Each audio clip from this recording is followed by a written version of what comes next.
derajat perubahan kepekaan harga suatu barang ya yang disebabkan karena terjadinya perubahan kuantitas barang yang diminta. Kalau itu permintaan. Kalau penawaran berarti kan derajat perubahan kepekaan harga barang atau derajat perubahan harga barang yang terjadi karena adanya perubahan barang yang ditawarkan. Rumusnya sama, baik ED maupun ES ya. Kalau ED kan yang permintaan, demand ya. Itu rumus pakemnya ini ya Bapak Ibu. Jadi ini mesti benar-benar kita harus tahu rumus. Elastisitas ini sama, elastisitas penawaran juga sama, hanya lambangnya saja atau simbolnya saja untuk penawaran kan ES ya.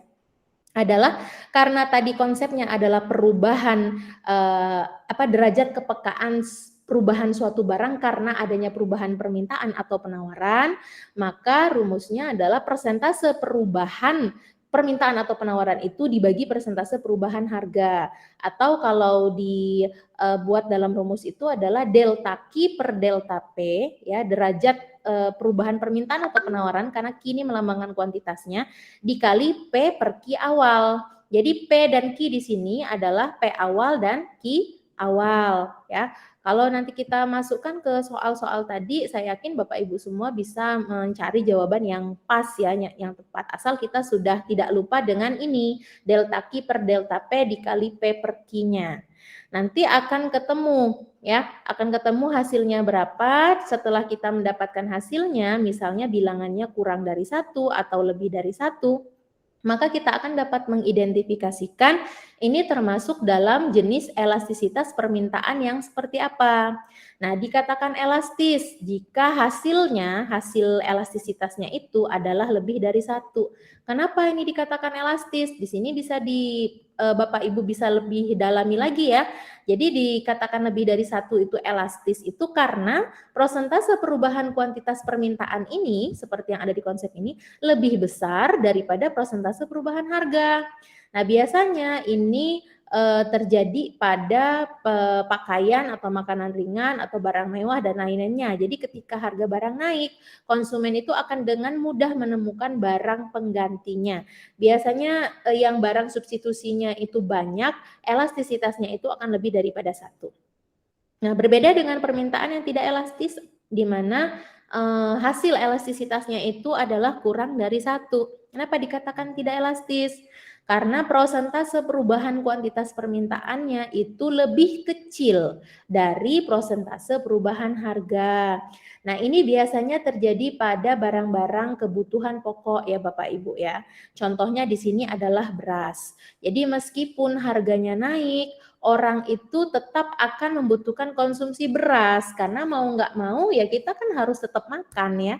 Kita tetap membeli beras seberapapun tingginya harganya naik. Jadi perubahan kuantitas permintaannya itu lebih kecil daripada prosentase perubahan harga. Termasuk minyak goreng tadi itu seharusnya termasuk jenis barang-barang yang inelastis, di mana perubahan kuantitas permintaannya kurang dari 1.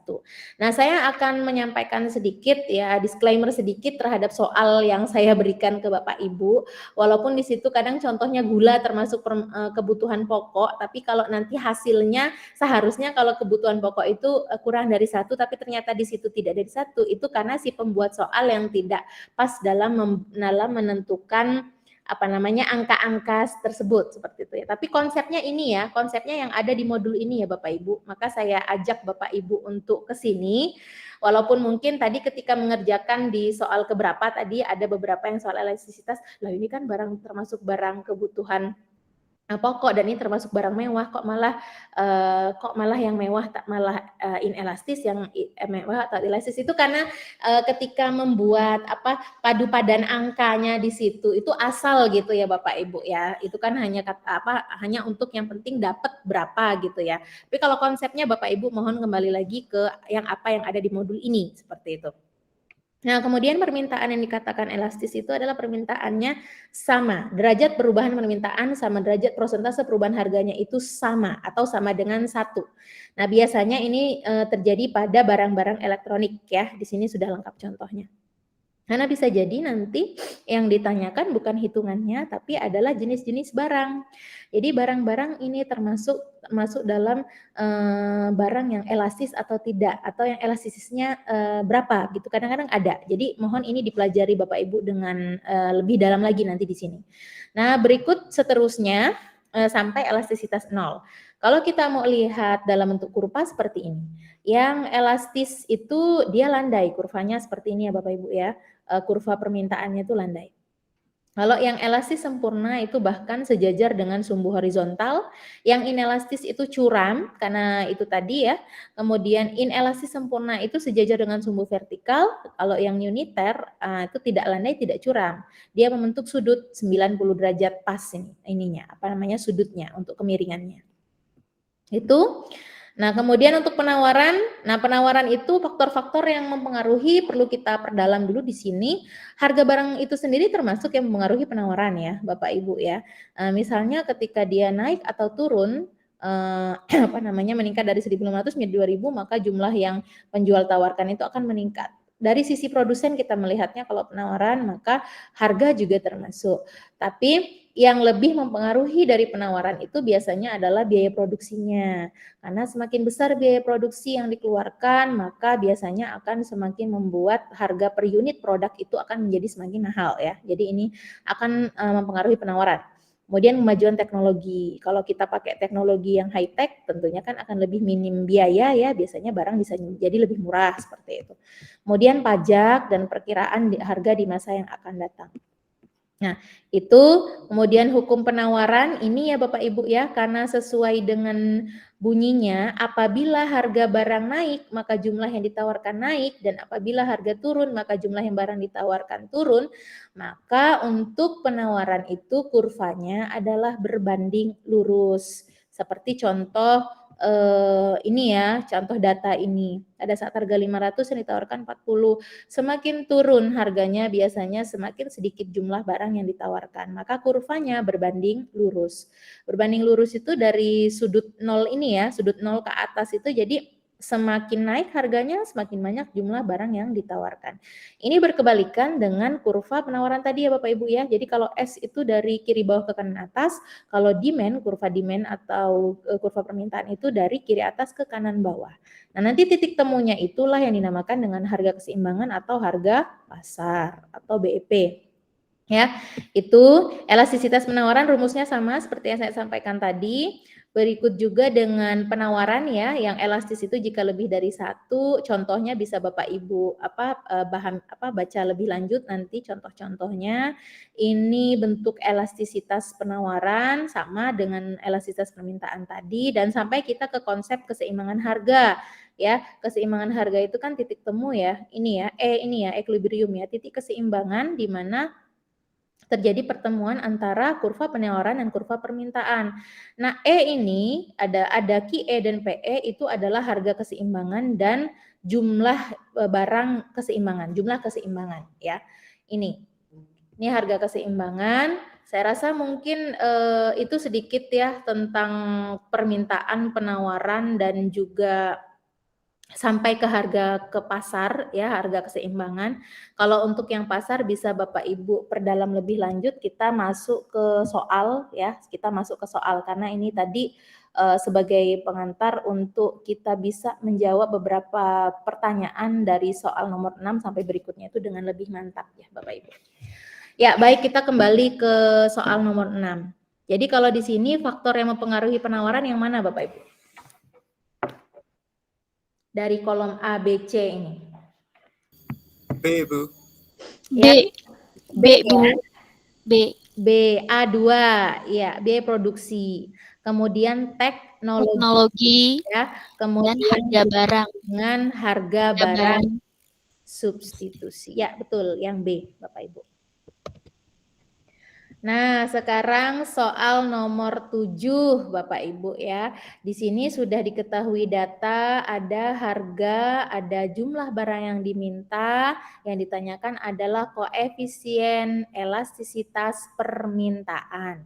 Nah, di sini 6.000 itu sebagai P1, 60.000 sebagai Q1, 9.000 sebagai P2 dan 45.000 sebagai Q2. Kalau kita masukkan dengan rumus tadi, Bapak Ibu dapatnya berapa? Dapat berapa Bapak Ibu hasilnya? Kita masukkan di rumus delta Q per delta P dikali P per Q. Coba kalau saya bisa share screen ini ya Bapak Ibu ya. Coba yang B. Oke. Sebelum masuk ke B tentunya kita ini hitungannya dulu ya Bapak Ibu ya. Coba saya mau share apa? Kalau bisa sih. Bentar.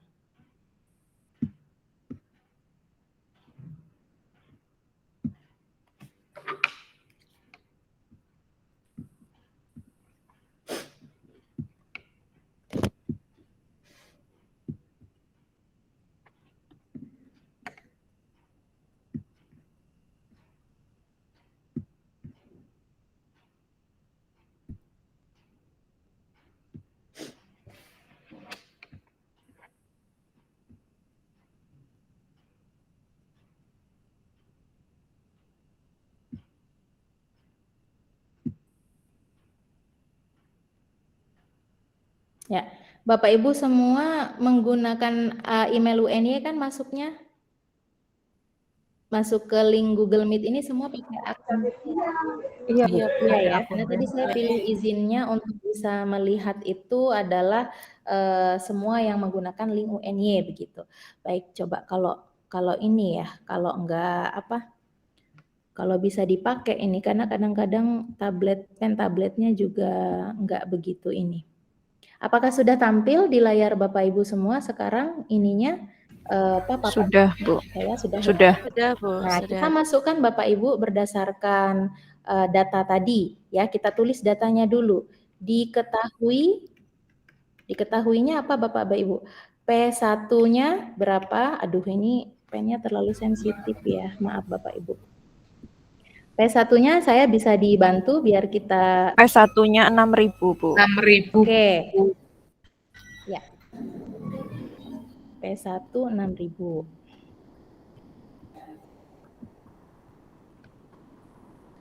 Ya. Maaf ya Bapak Ibu ya kalau agak oret-oret gini. Pennya terlalu sensitif. P1 6.000. P2 berapa Bapak Ibu? 9.000. 9.000.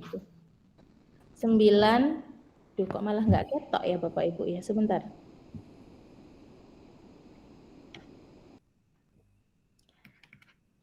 P1 6.000. P2 9.000. Q1 berapa Bapak Ibu? Q1 60.000. 60.000. Q2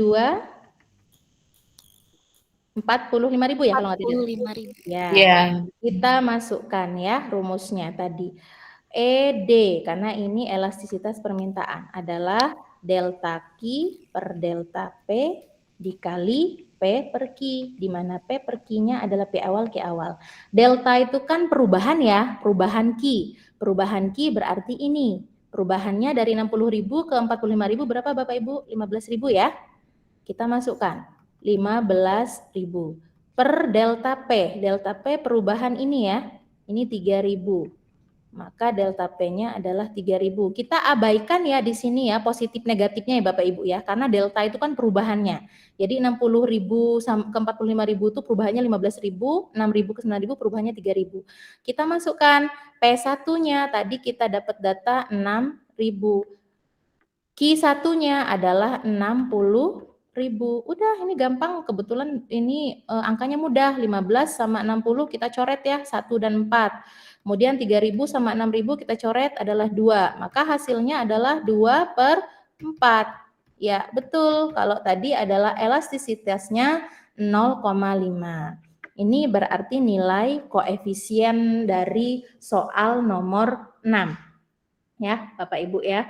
Itu karena pertanyaannya ditanyakan berapa nilai koefisien permintaan atau elastisitas permintaan dari data berikut. Kalau pertanyaannya lebih lanjut, ini termasuk jenis elastisitas yang apa? Kira-kira 0,5 ini termasuk jenis permintaan yang apa Bapak Ibu? Elastisitas yang seperti apa? Elastis. Elastis karena dia kurang dari Kurang 1. dari 1. Ya. Oke, kita kembali lagi ke layar ya. Jadi untuk soal nomor 6 itu betul yang tadi menjawab adalah 0,5 ya. Itu. Kemudian kita masuk ke soal nomor 7 ya. Ini udah nomor 7 ya Bapak Ibu ya. Sekarang nomor 8. Nomor 8 ini ditanya di pasar itu terjadi kenaikan harga gula. Ini yang saya sebutkan tadi. Padahal gula itu kan termasuk barang kebutuhan pokok ya. Dari 13.000 misalnya ke 15.000. Sekarang harga gula 13,5 ya. Kemarin saya terakhir beli itu 13.500 itu gulaku itu ya. Nah, hal ini menyebabkan terjadi perubahan penawaran. Nah, ini kan penawaran. Penawaran itu dari sisi penjual berarti kan. Jadi perubahan penawaran karena adanya perubahan dari 13.000 ini ke 15.000 dari 400 kilo menjadi 600 kilo. Ya, yang ditanyakan di sini soal nomor 8 ini adalah berapa elastisitas penawarannya. Kita balik lagi ya Bapak Ibu ya ke papan ya, papan kita masuk ke sini. Yang lain. Berapa datanya Bapak Ibu? Saya dibantu. P awalnya berapa P1-nya? Harga pertama berapa tadi? 13.000 ya? 13.000. Kemudian harga kedua jadi 15. I1, I2-nya berapa Bapak Ibu? I1 400. 400 kg kan? Terus jadi 600 kg. Ini rumusnya adalah ES ya, karena penawaran supply. Sama ES atau ED tadi, delta Q per delta P dikali P per Q. Delta Q-nya berapa? Delta Q-nya 200 kilo. Delta P-nya berapa? 2.000. Kita masukkan 200 per delta P-nya 2.000 dikali P awal, P1 ya, 3 per Q awal, 4. Oke, ini bisa dicoret Bapak Ibu nih. Ini 1, 2. Ya, jadinya 2.000 dicoret ke 13.000 ini 6,5 ya. Nah, 6,5 dibagi 2, 3,25 ya, kalau tidak salah ya. 3,25. Nah, yang ditanyakan di soal tadi apa Bapak Ibu? Soal nomor 8 tadi. Nah, masuk elastisitas penawarannya dapat dikategorikan sebagai jenis elastisitas penawaran apa? Elastis. Ini kan lebih dari 1 ya, maka ini elastis. adalah elastis. Oh, Nah, gitu. padahal tadi kalau kita lihat di modul tadi, seharusnya gula barang kebutuhan pokok itu kan seharusnya inelastis ya Bapak Ibu ya. Derajat perubahan permintaan, oh ya itu dari permintaan ini kan penawaran ya Bapak Ibu ya. Kita tadi belum lihat yang ke penawaran, agak kita skip. Nah, coba dicocokkan. Kalau misalnya kurang cocok tadi, mohon maaf, saya buat datanya ini hanya asal ya Bapak Ibu ya, yang penting dapat ketemu. Nah, tapi kalau secara konsep penawaran kalau dilihat dari sisi permintaan termasuk barang yang inelastis harusnya. Kalau gula, maksud saya ini kan barangnya kan gula yang saya contohkan tadi. Tapi ini kan dari sisi penawaran. Kalau dari penawaran ya hasilnya elastis. Coba Bapak Ibu matchingkan di modul kira-kira seperti itu atau enggak. Itu ya, itu bisa dipahami maksud saya Bapak Ibu ya. Ya, jadi ini untuk soal gula tadi, karena yang ditanyakan memang adalah elastisitas penawaran, bukan permintaan. Tadi hitung-hitungan kita ketemunya 3,25, maka termasuk elastis. Ya, jadi lebih dari 1 itu baik permintaan elastis permintaan maupun penawaran itu adalah elastis. Kalau yang kurang dari 1 adalah inelastis. Ya, oke, soal nomor 8 terjawab ya, yang soalnya yang A. Maaf, jawabannya yang A maksud saya. Ya, kita masuk ke soal berikutnya, masih hitung-hitungan ini ya. Soal nomor 9. Berikut ini permintaan terhadap sepeda motor Yamaha Mio ya. Pada saat harganya 12,5 juta, permintaannya sebanyak 54.000 unit. Kemudian pada saat harganya naik ya 15 juta, permintaannya berkurang jadi 52.000 unit. Nah, berdasarkan data tersebut, koefisien permintaan terhadap sepeda motor Mio ya kita hitung lagi. Kita balik lagi ke papan lagi gitu ya. Kita hitung Berikutnya datanya berapa Bapak Ibu? P1-nya berapa? 12.500.000. 12.500.000 ya. Ini 15 juta ya Bapak Ibu ya. 15 juta. Kemudian Q1, Q2. Q1-nya berapa tadi? 54.000. 54.000 unit. Q2-nya 52.000. 52.000 ya. Kita masukkan aja ED ya ini ya. ED-nya delta Q per delta P dikali P per Q. Delta Q-nya berapa? 2.000 ya Bapak Ibu ya. 54 sama 52. Delta P-nya 12,5 juta sama 15 juta. Ini berapa? 2.500.000 ya. 2.500.000 selisihnya. Dikali P1 12.500.000 itu per Q1 54.000. Ya, ini bisa kita coret-coret ya. Ini 5 1 ini berapa? 54 dibagi 2 itu. 27 ya Bapak Ibu ya. Berapa hasilnya? 5 per 27.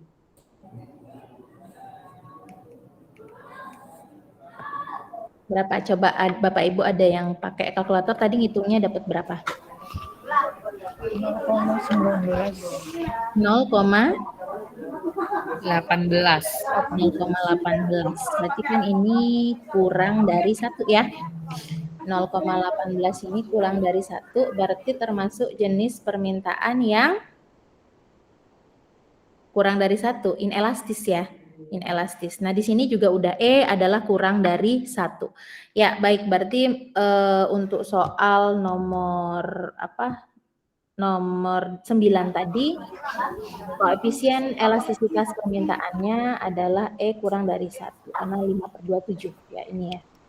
Ya baik, sampai di sini dulu. Mungkin Bapak Ibu ada yang ingin ditanyakan atau ada yang ingin diklarifikasi sampai soal nomor 9. Saya stop share dulu. Silahkan kita diskusikan ya sebentar. Oke, silakan Bapak Ibu. Mohon izin bertanya, Bu. Ya, Kalau silakan. yang perbedaan elastisitas dan yang ada sempurnanya itu gimana? Elastisitas sempurna atau inelastisitas sempurna itu? Gimana cara membedakannya? Ya, berarti yang ada di modul ya Pak Budi ya? Yang ada di modul ya, bagaimana kita membedakan untuk elastisitas permintaan yang sempurna dan inelastis sempurna gitu ya. Memang jarang kasus-kasus yang terjadi seperti itu ya Pak ya. Kalau kita lihat di sini, ini elastisitas permintaan atau penawaran yang Pak Budi ingin perjelas tentang yang jenis elastisitas sempurna atau elastis sempurna atau inelastis sempurnanya. Yang elastisitas permintaan atau elastisitas penawaran, Pak? Ya, penawaran dan permintaan. Karena background saya tidak ekonomi, pusing Bu kalau ekonomi. Oke. Coba kita cermati bareng-bareng ya Bapak Ibu ya. Mungkin nanti ada teman yang bisa menambahkan juga boleh karena kan kita di sini kan berdiskusi ya Bapak Ibu ya, saling melengkapi. Nah, untuk kasus tadi karena memang kita ininya sampai di elastisitas yang inelastis, itu di mana itu adalah contohnya barang-barang kebutuhan pokok. Kalau yang tadi uniter itu sama dengan 1, contohnya barang-barang elektronik. Nah, untuk elastisitas permintaan yang sempurna atau elastisitas tak hingga itu biasanya statementnya seperti ini Pak kasusnya. Nah, di mana suatu harga tertentu itu pasar sanggup membeli semua barang yang ada di pasar, namun kenaikan harga sedikit saja akan menjatuhkan permintaan menjadi 0. Nah, contohnya misalnya seperti ini ya. Secara nalar seharusnya memiliki harga yang sama pula, misalnya paperclip dan pen tinta biasa. Ini merek ya, merek S dan P misalnya. Rata-rata itu harganya sekian, 1.500 sampai 1.000 sampai 1.500. Kalau kita pergi ke supermarket dan membeli paperclip, biasanya kita cenderung tidak akan perhatikan perbedaan merek ya.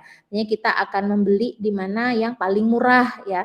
Akibatnya bagi perusahaan yang menjual paperclip di atas rata-rata, permintaan akan barang akan turun ke nol. Ini karena semua paperclip meskipun harganya berbeda-beda memberikan fungsi yang sama. Jadi biasanya ini untuk kasus permintaan elastis sempurna itu bisa terjadi di bumbu dapur, bisa terjadi di